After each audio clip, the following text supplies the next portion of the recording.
I also want to like bring up an interesting study that I remember reading that was basically women do select for higher money, higher salary, but men also select for like higher education when it comes to women, interestingly enough. And I think that goes back to this whole idea that like men generally select for beauty and fertility and yeah, youth, but mostly. Yeah, they but select for money too now. Yeah, Actually. okay, but a lot of them also select for higher education. And I think when it comes to like these highest like socioeconomic classes, yeah, you have some men like balling out, like flying out the Starbucks barista, whatever. But I think a lot, especially when it comes to old money, still have like these values in place of like, no, you have to have a proper lady from the proper background because you want to raise proper children. That's very true. Yeah. Okay, then ask yourself, who's their mistress?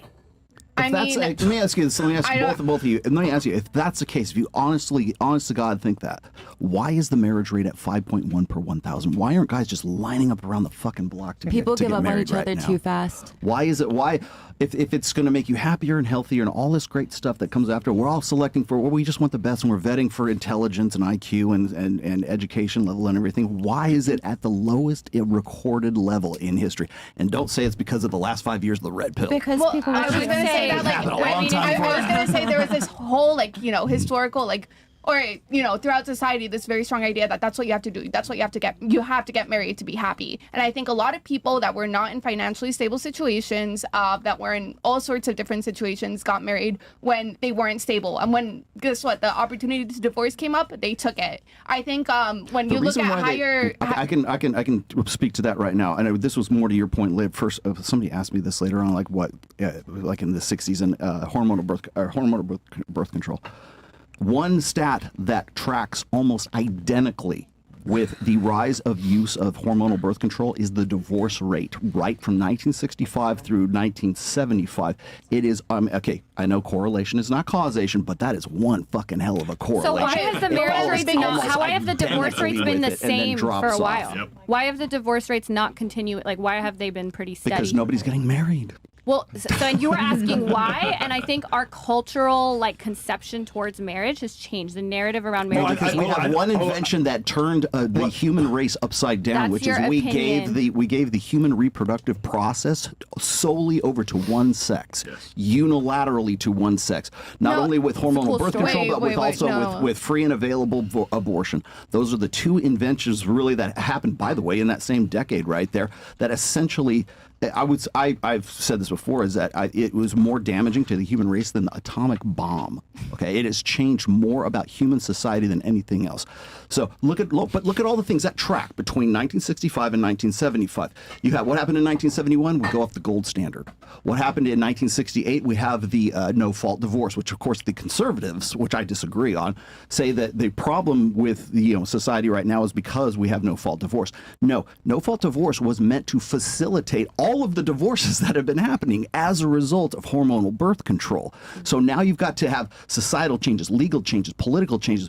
Now women have to get back into the workforce. Why? Because now they're single and they don't have to marry and they don't have to fuck beta males to make sure that they've got the beta buck side of hypergamy settled, which is provisioning, protection, and parental investment. Now I can have sex and I don't have to marry this bum because I don't have to worry about getting pregnant accidentally. So what happens? As soon as women have the ability, and this, by the way, this is the first time in human history that we have an invention that says you can have sex without having to worry about anything about pregnancy, and only one sex gets to control that. I mean, the other thing that kind of in that time frame is women being able to work for themselves and enter the workforce. Right, and the reason why they had to is because they were all getting divorced because they needed to support themselves. Wait, no. You see the rates of like women being able to enter the workforce like basically around World War II, right? The men were out of the country. No, they all came back from the factories. Yeah, and they all came back to the factories. That's how the and baby boom happened. Women, guess what? They came back from the factories, and women, you see like the second, third wave feminist movement coming in full swing, saying like, hey, we were able to work before, we were able to gain some sort of like financial stability. In 1968, we don't want to lose as the that. sexual revolution was in swing. But you're basically attributing this to sexual revolution. What I'm saying is that this is more of like I guess financial revolution more than anything else. Yes, which women had economic freedom. They could not have facilitated were it not for the hormonal birth. So you're women taking a already correlation and putting a causation. There's something called a condom.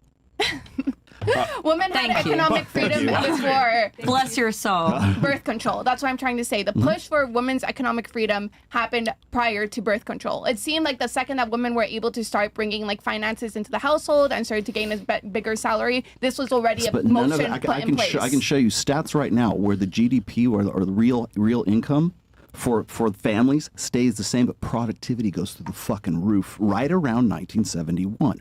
Why is that? Because we have more women in the workforce. We have no-fault divorce.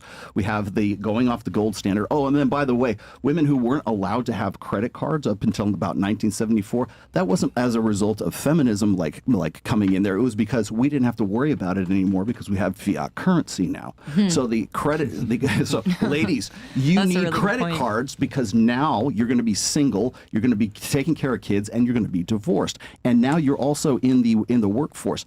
As a result, you see real wages flatline, but you see productivity go through the roof. Because what we've done is we put women into the workforce, but we haven't really seen that translate to real wages. We see it translate crazy in productivity. Wait, so you're saying women? So men have been, you guys have flatlined, but we're No, going up. women and men have flatlined. That's- Productivity goes up because if you go and you look at, I'm working on this, like it's almost a small book on 1971 right now.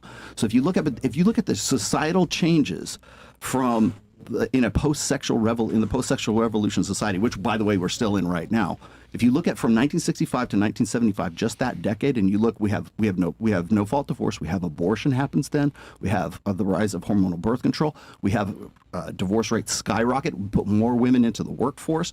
We look at Title IX happens right around then. If you look at all of those, you can track every single thing that we talk about here when it comes to gynocentrism or comes to feminism. All those stats, they trace back to one fucking year, and it's 1971. Well, so you're saying women, because I mean, like Reeves even talks about this, how our wages have gone up and your guys' haven't. You're saying that's not true. Only, I would say that's only in recent times because because then now we have finally got past. Oh, I should also add fertility rate. Fertility rate has been below replacement level since the mid 70s as a result of this as well. So all these people banging a gong about fertility rate, you should have been talking about that in the mid 70s. But as far as wages, you're saying so women's wages you have more women in law, you have more women in psychology, you have more women in basically in enrollment, but also far more women graduating because men are tending to drop out because they don't see any point. There's no incentive for them to do it anymore. Because prior to the sexual revolution, men's means to getting sex was to be a good provider, to have a good job, to have provisioning, protection, and parental investment. That's what they could rely on. Now, women don't need a man, but they want a man. Yeah, I agree with you, and that's why, like, if you like with Reeves and stuff, he talks about this too. We need to flip the education. It's a really bad thing that men are not getting educated, that men are dropping out. This is no fun. She's agreeing with us, dude. Yeah. Like, we should just move on. So here's the difference between my take and Reeves' take is he sees this as some sort of social construction problem. It's not. It's a naturalistic problem. The machine hasn't changed since 200,000 years. Okay, so to say, oh, we need to flip. We need women to be more attracted to guys who are these weesh beta male, douchebags because they need more love. 80% of guys are deemed unattractive. How can we get more women to lower their standards so they can get with these 80%ers? That's not going to happen because of the way that the machine is built for men and women.